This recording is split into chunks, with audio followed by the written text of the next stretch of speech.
di leen nuyuwaat bu baax a baax di leen jaajëfal 15 minutes de dialogue dañ koy daal di defaat beneen numéro tey ñuy daal di ñëw fi nga xamante ne nag moom moo di Maristes gis ngeen sama ginnaaw nii rond point Maristes baa ngi nii ñu fas yéene seet ki nga xamante ne nag moom moo di El Hadj Ousseynou Diouf waaye El Hadj Ousseynou Diouf bii nag du ab footballeur El Hadj Ousseynou Diouf bii nag responsable politique la waaye également inspecteur des impôts la ñu fas yéene waxtaanee lépp lu jëm ci wàllu actualité politique rawatina lu jëm ci wàllu wax ji jëmale ko ci wàllu pétrole bi 15 minutes de dialogue lay doon ak El Hadj Ousseynou Diouf.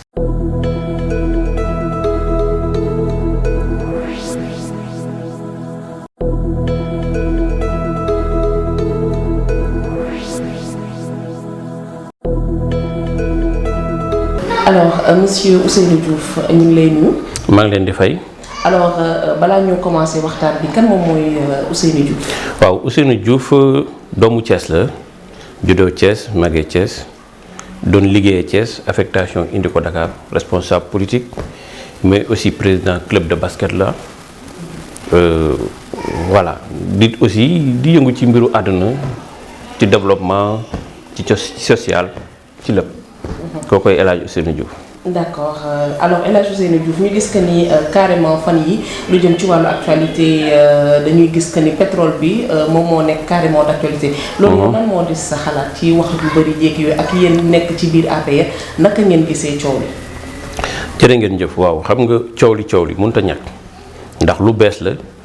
ñu yaakaar ci alal gu dul jeex alal ju bëri ba tax na tey jii nii lépp luy ñuul wala luy gàkk-gàkk dañuy yaakaar ne. dafa am nu mu demee wala boog ñeneen ñoo ko séddoo bàyyi ñeen ci des te alors que demeewul noonu mbirum pétrole bi ñi ciy wax ñu ci bëri maîtriser wuñ ko ndax pétrole dafa am nu muy doxee ci àdduna ni muy doxee ci àdduna nag noonu lay doxee ci Sénégal keroog bu yàggul seetaan naa benn télé ñu posé benn journaliste Bouba Ndour posé Bachir Dramé expert en pétrole ne ko sunu pétrole bi ak xaalis bi ñu ci yaakaar yëpp pourquoi Sénégal amu ci lu dul 10%.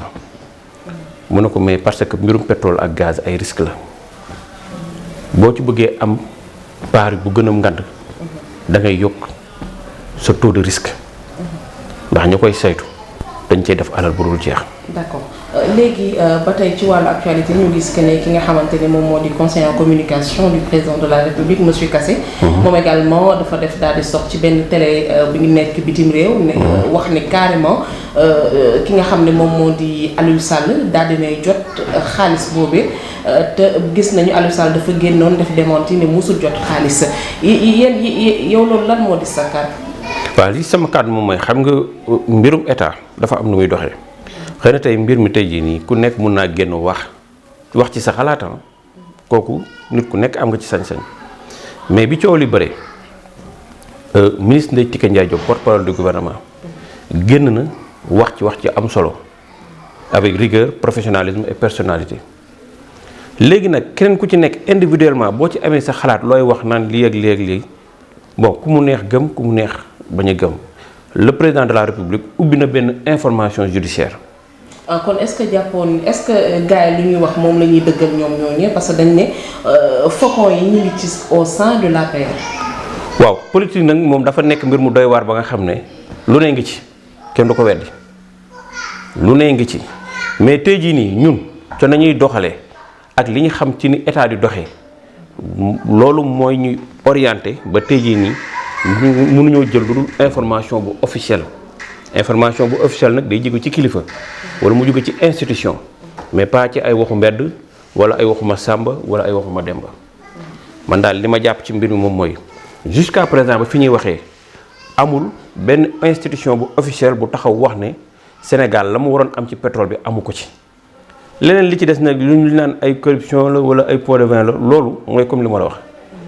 ubbi nañ benn information judiciaire ba nga xam ne képp ku ciy wax yor ay preuve yu leer nañ yaakaar naa boo ko tegee ci yoon dina ko saytu léegi nag jàng yaa ngoog ubbi nañ ko keneen ku ciy dem nag ma Samba ak ma Demba di ci wax à gauche à droite pour man loolu agitation la. opinion publique bi la ñuy yëngal. mais li ñu remarqué mooy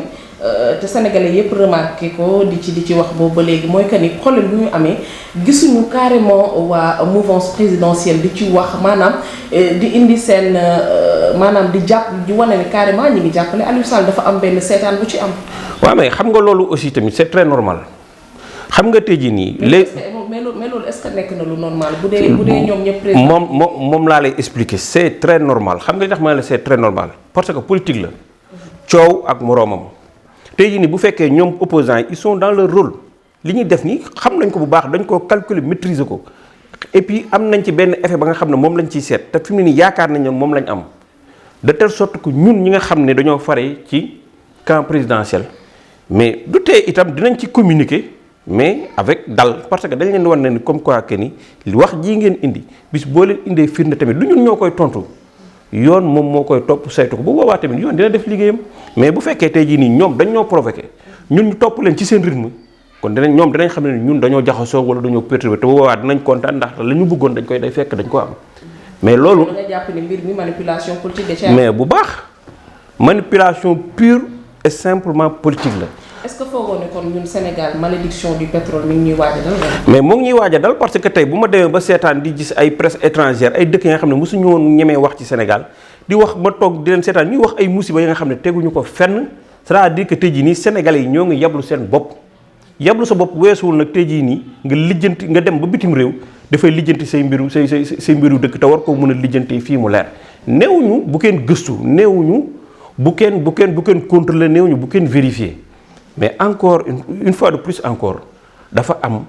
nu yoon du doxee ndax tuuma moom mooy nga fekk nit rek waxal ko benn wax tey jii nii coow bi ñuy coow yëpp mënoon naa arrêter pourvu que ñoom ñu apporter les preuves wala pourvu que Franck Timis ñëw taxaw ne man sa bopp effectivement corruption la woon maa jox Aliou Sall li kon coow li day jeex ñëpp dañuy xam ne mbir mi corruption la woon mais preuve moo amul jusqu'à présent te nag loolu stratégie politique la pour les opposants dañ ciy jàpp du ñoddi rek di yëngal nit ñi pour ñu def ay marche ak anti di nañ marche bee passé ñu ne weekend bi dañuy defaat kii dañuy proposé waat xam nga loolu ainsi de suite moom mooy ay woote ay rassemblement pour yee fitna looloo tax préfet d'accordul woon ci système de marche boobu noonu interdire marche bi. d'accord léegi bu ñu jógee ci pàcc boobu dañu gis que ne également yaa ngi yëngu ci wàllu koom. donc yenn expert en économie génn ne li nga xam ne moom moo jëm ci wàllu koomu réew mi doxul sax bu baax loolu yow lan nga ci wax. loolu man d'accord ma ci. pourquoi. parce que dëkk boo gis économiquement dafa da ngay xool progression am ni muy doxee parce que actuellement Sénégal dafa toll ci phase d'investissement. mënuloo di investir ba pare nag ne damay am xaalis. ndax boo xoolee tous les grands chantiers de l'État yi nga xam ne président de la République teg na ko te dañoo dem wuti ji ay fonds à l'étranger am na yenn yi nga xam ne ñun attan nañ ko suñu économie bopp financer nañ ko suñu bopp mais li nga xam ne nag partenariat la laaj pour ñu dem wuti ji ay koom bitim réew ñëw investir ay autoroute à péage Diamniadio boo xoolee dafa nekk ay parc des gros porteurs ak jumtuwaay yu ne bourse familiale yaa ngi fi yi nga xam ne ci social bi la jëm énergie bi gis nga coupure de courant amatul gis nga ay investissement yu yaatu yu ñu ci def avec les centrales solaires ainsi de suite mais mënuloo investir ci saa si xaalis bu ñu toll ba pare ci saa si nga bëgg koo récolter il faut gars yi may président de la République un temps soit peu mu am un retour sur investissement xaalis boobu ñu dugaloon mënu commencer jur mais liir mënut a judd tey màgg tey dox tey c'est pas possible gars yi dañoo yàkkamti. d'accord donc ci côté économie boobu sax da ngay gis que ne Sénégalais yu bari dañu génn di yuuxu di jooy dëkk bi dafa métti dëkk bi dafa makki. di ko waxee noonu donc di wane ni carrément ñoom dafa métti ci ñoom. dëkk bi dina makki ndax gars yi dañu dul liggéey da ngay gis ko xëy suba ngoon jot fa ko keru suba gi fekk fa la ko keru ngoon gi fekk day naan ataaya ak ay dugg ci lu yoonam. nekkul kon nga jàpp ni Sénégalais yi du ñu liggéey kooku man maa ko wax.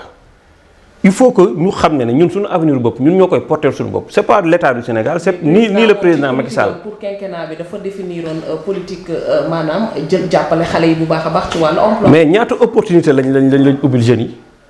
yi ñaata agence lañ fi teg yëpp non ñaata agence lañ fi teg yi nga xam ne amul nga bokk APR amul nga bokk Rewmi amul nga bokk beneen parti boo demee teg un fonds de dossier crédible et bancable ñu financer la. ana ANPEJ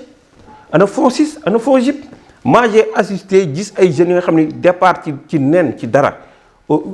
li may wax je prends en témoin le ministre Oumar Youm ñu ànd à Mbour ñu ànd Mbour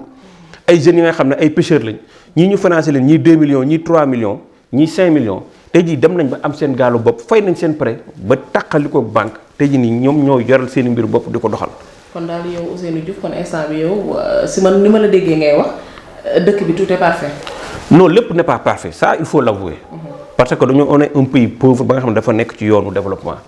mais développement boobu Sénégal yi ñoo koy approprier seen bopp maanaam yow yaay bëgg a développer yow yaay bëgg a fighting ñafe am dara.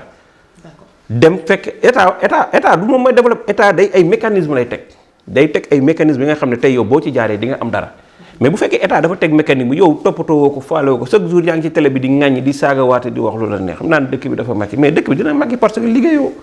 il faut gars yi jug dem xool li nga xam ne état bi moo ngi koy def pour jàppale ndaw ji jigéen ñi ak askan wi ñu ànd ci loolu bu ko defee là au moins boo yëngatoo ci dara di nga am dara. d'accord ci say début ci say début propos yaa ngi wax que ni yow vous êtes un natif de Thiès maanaam Thiès nga juddoo fa nga nekk fa ngay militer ak yooyu. mais dañu gis que ni fépp daal mais surtout au niveau de Thiès dañ ci gis benn division boo xamante ne ci wàllu biir APR lan moom moo waral loolu. waaw politique moo demee noonu xam nga tey jii nii bu fekkee président ca ba muy door dafa am ñu mu àndaloon. ñu dem ba si ñu dem tuuti am ñeneen ñuy ñëw ainsi de suite fii raange mënu ca ñàkk di nga gis ñii naan bon bu kii tëlee kii daf may fay kii dem kii nangam mais yàlla moo yor wërsëgu nit. et puis politique man pour man du sax la nga xam ne da nga koy def pour tey jii nii nga am ci dara politique sacerdoce la yow bu fekkee da nga jug pour jàppale askan wi bu fekkee da nga jug nga gis un programme politique man mii di wax ak yow mosuma woon politique auparavant. dama toog ba gis programme politique président Macky Sall mu doy ma xam ne waa ji ku ko jàppale mu dem. mu dugg ci politique amuma ci dara. damay def suma xaalis suba ngoon calculer wu ma sax ndax bu ma doon damay calculer bàyyi naa. mais au moins yaakaar naa ne tey jii nii man ñi may sonal di ma ñaan ak wutal ma liggéey nangam sangam tey jii nii bu fekkee programme politique boobu dox na ñooñu war nañ ci mën a gis seen bopp. bu ko defee noonu la koom di amee ku ci nekk war cee mën a gis sa bopp. tax division bi fi am moom moo tax chaque fois bu ngeen demee élection foofu noonu que soit local wala benn bu fa mën a am rek dañu gis que ni ñi nga xam ne ñoo nekk ci nguur gi foofu dañ fay lajj. il faut avouer que ni benn dafa am mbir bu am cas particulier la Thiès ndax ka fa boofu aussi tamit ci wàllu politique kàngam la te loolu la dese ci wàllu politique du ko maye. mooy sa base politique. muy la réew mi loolu pour ñu mun koo nangu. il faut que ñun ñu am benn organisation interne d'abord il faut avouer que ñun suñu organisation des na bon ñàkk jubóo bi lu am la itam mais aussi tamit ak ñàkk moyen mais tant que tamit jubóo baa ngi fi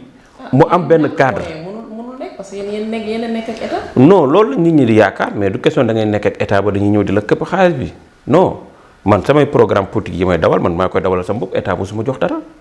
parti bi musuma jox dara. man maay dawalal samay programme politique bopp. te mosoo si am benn récompense pour yaakaar nga ñuy faral la ci dara. non yaakaar moom kooku yàlla moo koy def gis nga nit ki lépp lu yàlla rëdd sa jë yàgg di nga ko jot mais gaw ma ne dama koy def parce que dama cee war a am tey jii nii daal non non sacerdoce la ba nga xam ne man au moins lii sama président mooy lan contribuer naa ci développement Sénégal mais aussi contribuer naa ci développement suñu ville. li ngi leen di jàppal da nga koy def nii rek te yàlla tax xaaruloo ci lenn xaaroo ci président tey na nommé le ministre wala DG fenn. bu doon am tamit lu may bett lay doon ndax maa ngi liggéey maa ngi sant yàlla vraiment te ñi ma xam nañ ne Ousseynou Diouf à Thiès ci social ak ci développement la gën a yàgg daanaka sax ce sont les populations ñoo ma pousse ne ma carrément da ngay jug politique mais wax dëgg fa yàlla alhamdulilah bon mooy li ma wax politique du métier. bu fekkee nag da nga ko def métier ca la lay jaralee lu ne nga ciy xaar ay nomination yu may nomination ak ñàkk nomination ñoo ngi dund. waaw comme Thiès yaa ngi fay investir li ni mel di fa def ci social bi di jàppale xale ak yeneen yi ni mel xanaa kay mairie bi su ñëwee di nga présenter sa candidature wala da ngeen reconduire Talla Sylla. dama nekk ci benn coalition ñuy wax coalition Benno Bokk Yaakaar ba nga xam ne suma parti APR ci coalition boobu la bokk tey individuellement mënumaa ñëw taxaw ne man candidat laa keneen ne candidat laa keneen la candidat la. kon décision bi nga ma doon wax léegi nii foofu lay tàmbalee mais tey ñi bu dee ñun ñëpp ñu bokk coalition boobu noonu. parce que jusqu'à présent li fay def yëpp nag Ousseynou Diouf boo Thiès yëpp miin la. mais du man rek maay def ñëppay def am na yeneen responsable yu fa nekk di def. waaye du man rek maay def am na yeneen responsable yu fa nekk di def te tamit man bu ma taxawee ne man damay def dañ may jiital ñoom it dañuy taxaw ne damay def ñoom it dañuy taxaw ne dañuy def dañ leen jiital. kon daal Ousseynou Diouf bëggul nekk maire. non bëgg naa ko nekk mais nag ci kaw waxtaan ak yëgoo ak déggoo ak ñi ma àndal bu ñu trouver la meilleure formule bi nga xam ne bu ñu ko tegee dinañ gañ. léegi bu ñu reconduire Talla Sylla nag. bu ñu reconduire Talla Sylla dañoo ànd ak moom liggéey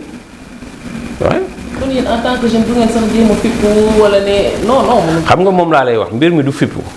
kenn ku ci fipp doo dem ndax kenn ku ci nekk à toi seul mënuloo gagner élection il faut dire la vérité mais bu fekkee ñun ñu fa nekk actuellement bu ñu boolee suñu doole dans un premier temps pour jëlee ka fa nekk loolu